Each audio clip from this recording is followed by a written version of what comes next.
முழுவதும் உள்ள திருக்கோயில்களுக்கு சொந்தமான நிலங்கள் சட்டவிரோதமாக அபகரிப்பில் இருப்பதை மீட்பதற்காக தொடர்ந்து அங்கங்கே உள்ள பக்த அடியார் பெருமக்களுடன் ஒருங்கிணைந்து திருக்கோயில்களுக்கு சொந்தமான நிலங்களை மீட்பதற்காக ஆய்வு நடத்தி வருகிறோம். அதனுடைய தொடர்ச்சியாக கடந்த 2011ஆம் ஆண்டு கரூர் மாவட்டத்தில் உள்ள திருக்கோயில்களுக்கு சொந்தமான நிலங்களை மீட்பதற்கான நடவடிக்கைகள் முன்னிறுத்தப்பட்டது. 2018ஆம் ஆண்டு இதனையொட்டி மதுரை உயர்நீதிமன்ற கிளையில் நீதியரசர்களுடைய உத்தரவின்படி மாவட்ட வருவாய் அலுவலர் சுமார் 100 ஏக்கர் நிலங்களுக்கு திருக்கோயில் பெயரிலே பட்டா வழங்கியுள்ளார். அந்த திருக்கோயில் பெயரிலே பட்டா வழங்கிய வினயங்களை பொறுத்த வரையில் சட்டப்பிரிவு 78 கீழ் இணை ஆணையருடைய அதிகார வரம்பிற்கு உட்பட்டு நடவடிக்கைகள் மேற்கொள்ளப்பட்டு அனைத்து ஆக்கிரமிப்புகளும் அகற்றப்பட்டு முழுமையாக திருக்கோயில் வசம் சுவாதீனம் கொண்டு வரப்படும்.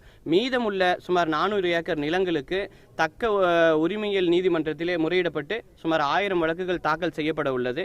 இந்த வழக்குகளை பொறுத்தவரையில் கரூரினுடைய மாண்பு, மாசற்ற தன்மை இவைகள் குறைவுபடாமல் சட்டம் மற்றும் ஒழுங்கு பிரச்சனைகளை கருத்தில் கொண்டும் சம்பந்தப்பட்ட வழக்காடிகளுடைய பாதுகாப்பினை கருத்தில் கொண்டும் கரூர் மாவட்டத்தில் நடத்துவதற்கு பதிலாக திருச்சிராப்பள்ளி மாவட்டத்தில் தக்க பாதுகாப்புடன் நடத்துவதற்கு தேவையான நடவடிக்கைகளை மேற்கொள்ள உள்ளோம். இந்த தினத்தில் இன்னும் குறிப்பிட்டு சொல்ல வேண்டியது, பொதுமக்களுக்கு விழிப்புணர்வுக்காக யாருக்கும் எந்த சூழ்நிலையும் எதற்காகவும் இடைத்தரகர்களை நம்பி எக்காரணத்தை கொண்டு ஏமாற வேண்டாம். ஏன் அப்படின்னு பார்த்தோம்னா, உங்களுக்கு உள்ள எல்லா உரிமைகளும் பாதுகாக்கப்படும். உங்களுடைய சொத்துக்கள் பறிபோகிறதா யாரும் நினைக்க வேணாம். சட்டவிரோதமாக பெற்ற சொத்துக்கள் அனைத்தும் திருக்கோயில் வசம் சுவாதீனம் கொண்டு வரப்படும்.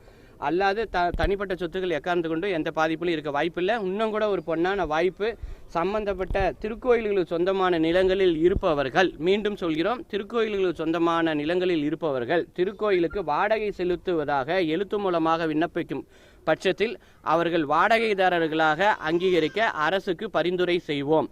நீங்கள் இந்த மாதிரியான ஒரு செயல்பாட்டுக்காக யாரிடையும் பணம் கொடுத்து எந்த சூழ்நிலையிலும் பொதுமக்கள் ஏமாற வேண்டாம். ஏறக்குறைய சுமார் 1000 நபர்கள் இங்கு வந்து வாடகைதாரர்களாகுவதற்கு வாய்ப்புள்ளது. நீங்கள் நீதிமன்றத்தில் கொண்டு செல்லக்கூடிய அந்த செலவின தொகை, இடைத்தரகர்கள் செலவின தொகைலாம் பயனற்றது. ஏன்னா சட்டத்தை பொறுத்தவரையிலும் இன்னைக்கு இல்லைனாலும் நாளைக்கு எந்த சூழ்நிலையிலையுமே பொய் போகாது. தர்மத்தை யாரும் தலை சாய்க்கிறதுக்கான முகாந்திரமே கிடையாது. அதனால் யாரும் ஏமாற வேணாம். 3 இனங்கள் முக்கியம். ஒன்று, இணை ஆணையர் நீதிமன்றத்தில் நம்ம திருக்கோயிலுக்கு சொந்தமான சொத்துக்களை மீட்கிறதுக்காக அதிகபட்சம் 6 மாத காலத்துக்குள்ளார தக்க உத்தரவுகள் பிறப்பிக்கப்பட்டுவிடும் சுமார் 100 ஏக்கர் நிலங்களுக்கு.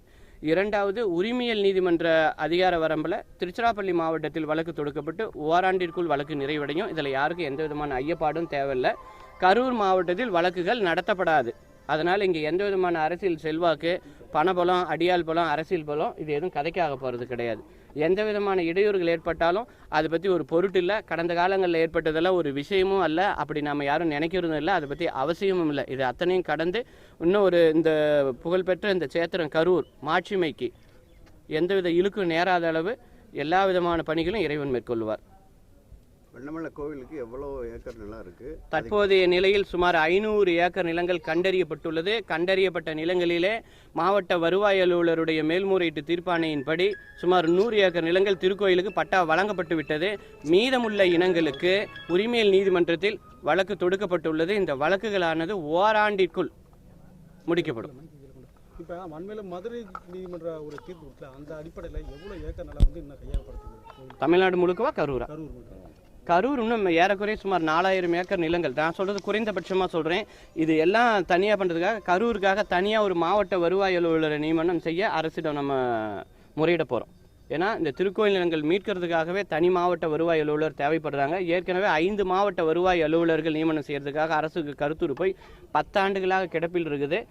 அரசு கருத்தில் கொள்ளாத போது அதையும் உயர்நீதிமன்றத்தில் முறையிட்டு தனியாகவே நம்ம உத்தரவு வாங்க போகிறோம்.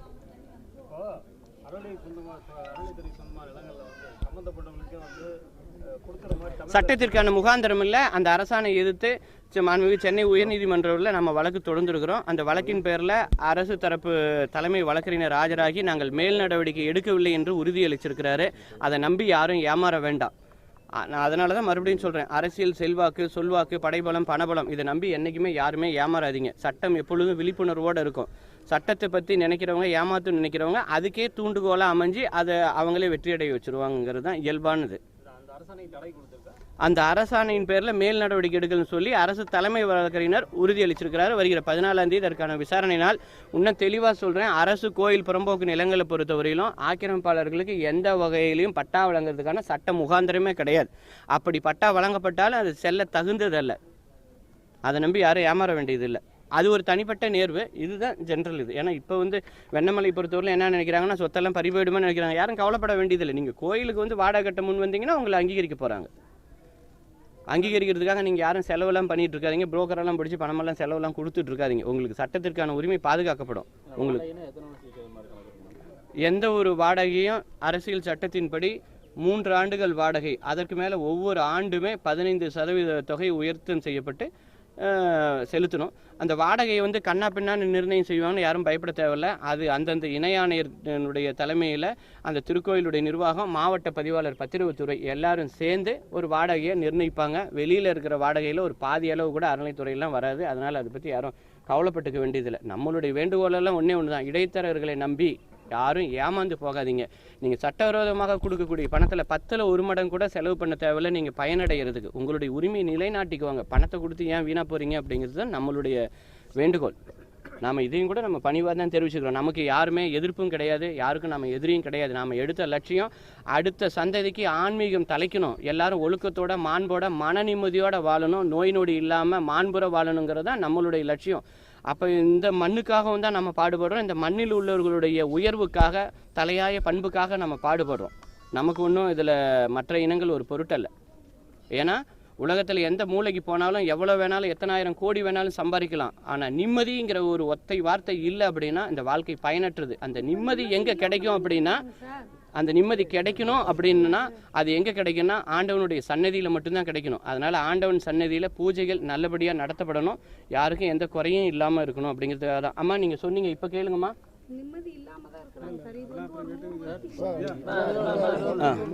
சொல்லுங்க சொல்லுங்க சொல்லுங்க.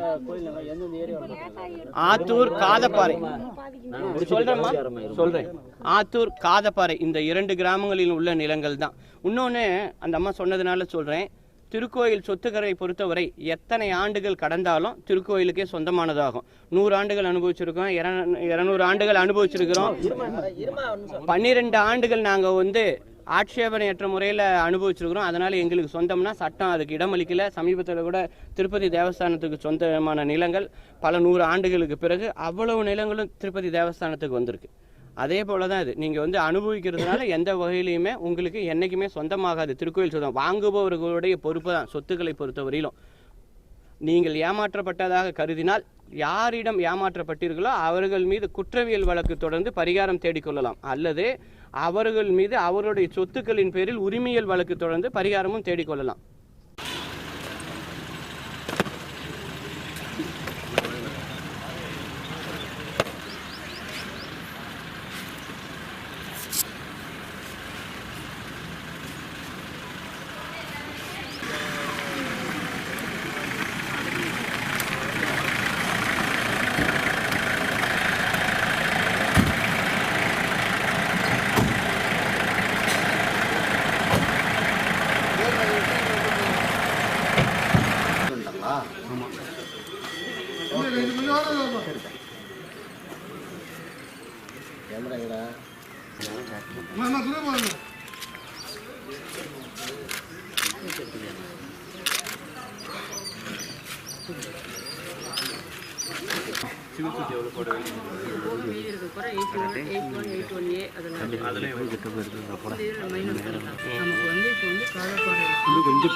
இதில் வந்து அதே மாதிரி பாதை மட்டும் ஒரு 30 போச்சுன்னா 478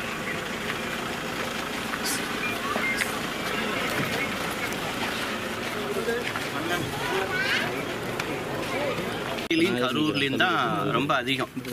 இன்னும் சொல்ல போனால் நிறைய கோயில் நிலங்கள் இந்த இடத்தெல்லாம் இருக்குது அப்படின்னு சொல்லி ஆர்வமோட உத்வேகத்தோட தட்டி எழுப்பினதனுடைய பங்கு கரூர் ஊடகவியாளர்களுடைய பங்கு மிக அதிகம். அதனால ஒரு உரிமையான ஒரு டிஸ்கஷனு இந்த இதில் என்ன